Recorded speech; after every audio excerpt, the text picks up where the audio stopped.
আসসালামু আলাইকুম viewers, welcome back to my channel. Hopefully আপনারা সবাই ভালো আছেন। আজকে আমি আপনাদের সাথে শেয়ার করব কিভাবে কচুর শাককে আপনারা সংরক্ষণ করে রাখতে পারেন 15 দিন থেকে 1 মাস পর্যন্ত। এখানে আমি 1.5 কেজি পরিমাণ কচুর শাক নিয়েছি। কচুর শাকের সাথে কিন্তু এর কচুর ডাঁটাগুলোও ছিল। আমি এখানে গ্রাম থেকে কিছু কচুর শাক এনেছি। আপনারা অনেক সময় বেশি পরিমাণে কচুর শাক পেলে এভাবে সংরক্ষণ করে রাখতে পারেন, কারণ বাইরে এভাবে কচুর শাক কিন্তু বেশি দিন রাখা যায় না। কচুর শাক এবং ডাঁটাগুলোকে প্রথমেই আমি খুব ভালোভাবে পানি দিয়ে পরিষ্কার করে নিব। পরিষ্কার করে ধুয়ে নিয়ে এগুলোকে আমি কুচি করে কেটে নিব।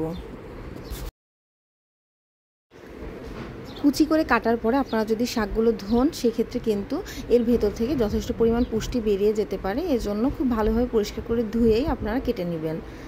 এবার আমি সমস্ত কাটা কচুর শাকের ডাঁটা এবং পাতাগুলোকে একটি কড়াইতে নিয়ে নিয়েছি।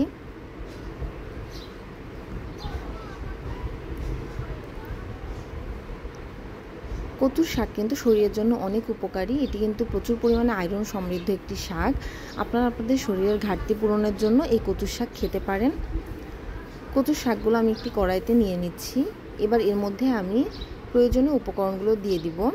উপকরণ বলতে খুব বেশি পরিমাণ কিছু দেওয়া লাগবে না। দিয়ে দিব পরিমাণ মতো লবণ, পেঁয়াজ, রসুন এবং কাঁচামরিচের ফালি।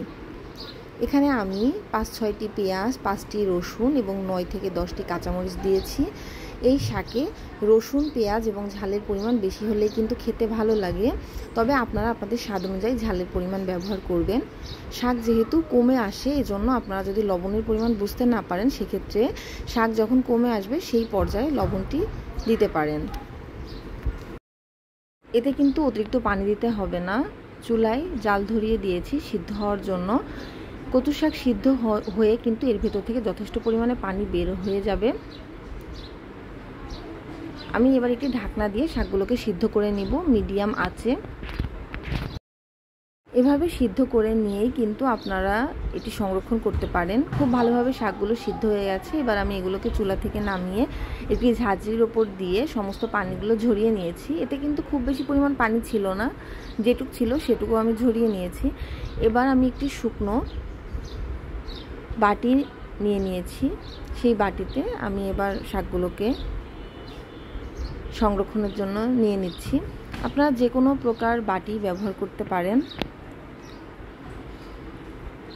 বাটিতে শাকগুলো দিয়ে খুব ভালোভাবে আমি এর ঢাকনা লাগিয়ে এটিকে ডিপ ফ্রিজে সংরক্ষণ করব। এভাবে আপনারা কিন্তু এটিকে 15 থেকে 1 মাস, চাইলে 1.5 মাস পর্যন্ত সংরক্ষণ করে খেতে পারেন। যখন আপনারা এই শাকগুলো খাবেন, ঠিক তার আগে এগুলো বের করে রেখে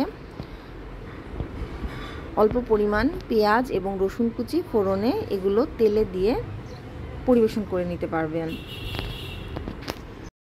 এভাবে যদি আপনারা এয়ারটাইট বক্সে শাকগুলোকে সংরক্ষণ করেন, সেক্ষেত্রে কিন্তু শাকের কোনো প্রকার স্বাদের ঘাটতি হবে না।